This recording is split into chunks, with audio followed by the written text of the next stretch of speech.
Hello friends, welcome back to my channel. ಇವತ್ತು ನಾವು crispy cheesy chilli mushroom ಹೇಗೆ ಮಾಡೋದಂತೇಳಿ ನೋಡುವ. ಇದಕ್ಕಾಗಿ ನಾನು ಮಶ್ರೂಮ್ ತೆಗೆದಿದ್ದೇನೆ. ಮಶ್ರೂಮನ್ನು ಚೆನ್ನಾಗಿ ತೊಳೆದಿಡಬೇಕು, ಅದರ ನೀರು ಏನೂ ಇರಬಾರ್ದು. ಮತ್ತು ನೋಡಿ, ಮಶ್ರೂಮ್ನ ಈ ಒಂದು ಭಾಗ ಏನಿದೆ ಇದನ್ನು ಕಟ್ ಮಾಡಿ ತೆಗಿಬೇಕು. ಕಟ್ ಮಾಡುವಾಗ ಸ್ವಲ್ಪ ಕೇರ್ಫುಲ್ಲಾಗಿ ಕಟ್ ಮಾಡಬೇಕು. ನೋಡಿ, ಈ ರೀತಿಯಾಗಿ ಹೋಲ್ ಬರ್ತದೆ ನೋಡಿ. ಕಟ್ ಮಾಡುವಾಗ ಕೈಯಿಂದನೇ ಕಟ್ ಮಾಡ್ಬೋದು ಈಸಿಯಾಗಿ. ನೋಡಿ, ಈ ರೀತಿಯಾಗಿ ಮೆಲ್ಲನೆ ಕಟ್ ಮಾಡಿದ್ರಾಯ್ತು. ನೋಡಿ, ಈ ರೀತಿಯಾಗಿ ಕಟ್ ಮಾಡಿ ಈ ಒಂದು ಪಾರ್ಟನ್ನು ಬೇರೆ ಬೇರೆ ಮಾಡಬೇಕು. ನಂತರ ಕುದೀತಿರುವ ನೀರಿಗೆ ನಾವು ಕ್ಲೀನ್ ಮಾಡಿಟ್ಟ ಮಶ್ರೂಮ್ ಏನಿದೆ ಇದನ್ನು ಹಾಕಬೇಕು. ಹಾಕಿ ಜಸ್ಟ್ 2 ನಿಮಿಷ ಸಾಕು. ನೀರು ಕುದಿದ ನಂತರನೇ ಹಾಕಬೇಕು. ಹಾಕಿದ ನಂತರ 2 ನಿಮಿಷದಲ್ಲಿ ಇದನ್ನು ಆಫ್ ಮಾಡಬೇಕು. ಜಾಸ್ತಿ ಬೇಯಲಿಕ್ಕೆ ಬಾರದು. ನೋಡಿ, ಇದನ್ನು ತೆಗಿಬೇಕು. ನಾವು ಕೇವಲ 2 ನಿಮಿಷದಲ್ಲೇ ಇದನ್ನು ತೆಗಿಬೇಕು. ತೆಗೆದು ಒಂದು ಬೌಲಿಗೆ ಹಾಕಬೇಕು. ನಂತರ ನಾವು ಇದರಲ್ಲಿರುವ ನೀರಿನ ಅಂಶ ಏನಿದೆ ಇದನ್ನೆಲ್ಲ ತೆಗಿಬೇಕು. ಅದಕ್ಕಾಗಿ ಇದನ್ನು ಮಗುಚಿ ಒಂದು ಟಿಶ್ಯೂನಲ್ಲಿ ಹಾಕಬೇಕು. ಮತ್ತು ಈ ನೀರೇನಿದೆ, ಈ ಬೇಯಿಸಿದ ನೀರು, ಇದನ್ನು ನೀವು ವೇಸ್ಟ್ ಮಾಡಲಿಕ್ಕಿಲ್ಲ. ಇದು ಬೇಕು, ಇದೊಂದು ಬದಿಯಲ್ಲಿರಲಿ.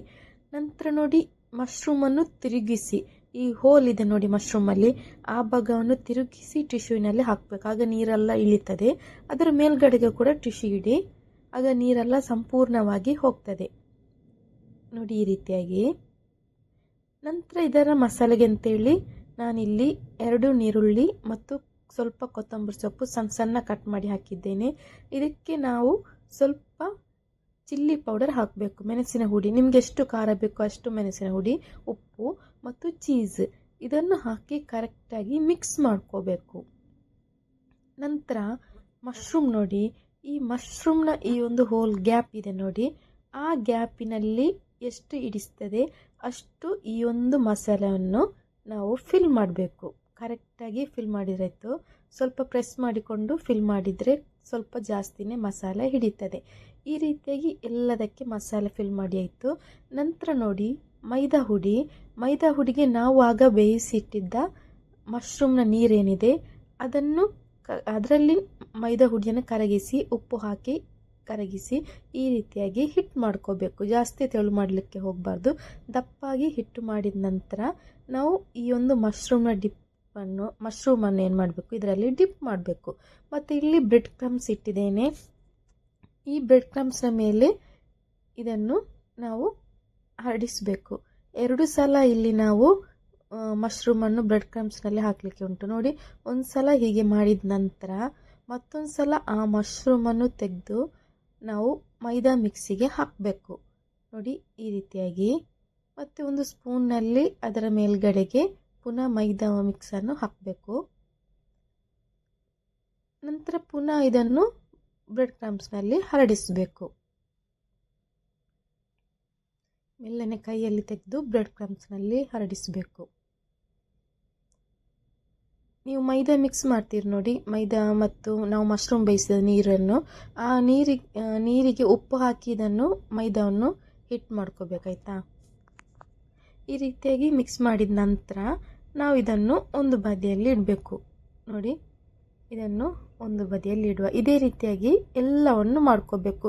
ನಿಮಗೆ ಮಶ್ರೂಮು ಸಣ್ಣ ಇದ್ದರೂ ಕೂಡ ಈ ರೀತಿಯಾಗಿ ಡಿಪ್ ಮಾಡಿದಾಗ ಇದು ದೊಡ್ಡದಾಗಿ ಕಾಣ್ತದೆ. ನೋಡಿ, ಇದೊಂದು ಸಣ್ಣ ಮಶ್ರೂಮ್ ಇತ್ತು ನೋಡಿ, ಇದನ್ನು ಮೈದಾದಲ್ಲಿ ಮಿಕ್ಸ್ ಮಾಡಿ ಪುನಃ ಬ್ರೆಡ್ ಕ್ರಮ್ಸ್ಗೆ ಹಾಕಿ ಪುನಃ ಮೈದಕ್ಕೆ ಹಾಕಿ ಪುನಃ ಬ್ರೆಡ್ ಕ್ರಮ್ಸ್ಗೆ ಹಾಕುವಾಗ ಸಣ್ಣ ಇದ್ದ ಮಶ್ರೂಮ್ ಕೂಡ ದೊಡ್ಡ ಆಗ್ತದೆ. ಮತ್ತು ನೀವು ಇದನ್ನು ಈ ರೀತಿಯಾಗಿ ಸ್ವಲ್ಪ ಶೇಪ್ ಮಾಡಿದ್ರಾಯ್ತು, ನಿಮಗೆ ಬಾಲ್ ಥರ ಶೇಪ್ ಮಾಡಿದ್ರಾಯ್ತು. ನೋಡಿ,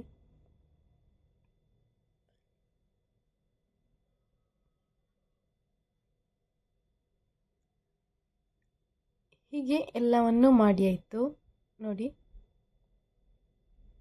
ಬ್ರೆಡ್ ಕ್ರಮ್ಸ್ನ ಮೇಲೆ ಹರಡಿಸಿದ್ರಾಯ್ತು. ಹೀಗೆ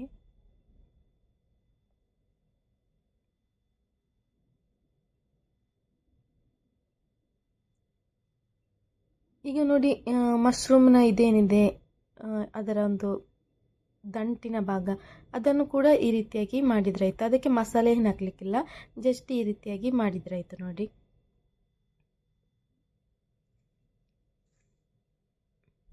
ಹೀಗೆ ಆಯಿಲ್ ಬಿಸಿಯಾದಾಗ ಆಯಿಲಿಗೆ ನಾವು ಇದನ್ನು ಹಾಕಿ ಫ್ರೈ ಮಾಡಬೇಕು. ತುಂಬ ಸುಲಭ, ತುಂಬ ಟೇಸ್ಟ್ ಆಗ್ತದೆ. ಖಂಡಿತ ಹೆಚ್ಚಿನ ಜನರಿಗೆ ಈ ರೀತಿ ಒಂದು ರೆಸಿಪಿ ಗೊತ್ತಿರಲಿಕ್ಕಿಲ್ಲ. ನೀವು ಒಮ್ಮೆ ಟ್ರೈ ಮಾಡಿ ನೋಡಿ, ಎಲ್ರಿಗೂ ಇಷ್ಟ ಆಗ್ತದೆ. ನೋಡಿ, ಇದನ್ನು ಸ್ಲೋ ಫ್ಲೇಮಲ್ಲಿ ಮತ್ತು ಮೀಡಿಯಮ್ ಫ್ಲೇಮಲ್ಲಿಟ್ಟು ಫ್ರೈ ಮಾಡಿ ತೆಗೀರಿ. ಹೈ ಫ್ಲೇಮಲ್ಲಿ ಫ್ರೈ ಮಾಡಿಬೇಡಿ. ನೋಡಿ, ಎಲ್ಲವನ್ನು ಫ್ರೈ ಮಾಡಿದ ನಂತರ ಇದನ್ನೊಂದು ಬೌಲಿಗೆ ಹಾಕುವ. ನೋಡಿ, ನಮ್ಮ ಸಿಂಪಲಾದ ಕ್ರಿಸ್ಪಿ ಚೀಸಿ ಮಶ್ರೂಮ್ ರೆಡಿ ಆಯಿತು. ಎಲ್ರಿಗೂ ಇಷ್ಟ ಆಗ್ತದೆ ನೋಡಿ, ತುಂಬ ಸಿಂಪ್ಲು ಕೂಡ ಮಾಡಲಿಕ್ಕೆ. ಹಾಗಾದರೆ ನೀವು ಮಾಡ್ತೀರಂತ ಅಂದ್ಕೊಳ್ತೇನೆ. ನೀವು ಮಾಡಿ ಕಮೆಂಟ್ ಬಾಕ್ಸ್ನಲ್ಲಿ ನನಗೆ ಹೇಗಿದೆ ಅಂತೇಳಿ ತಿಳಿಸಿ. Okay, bye, thank you.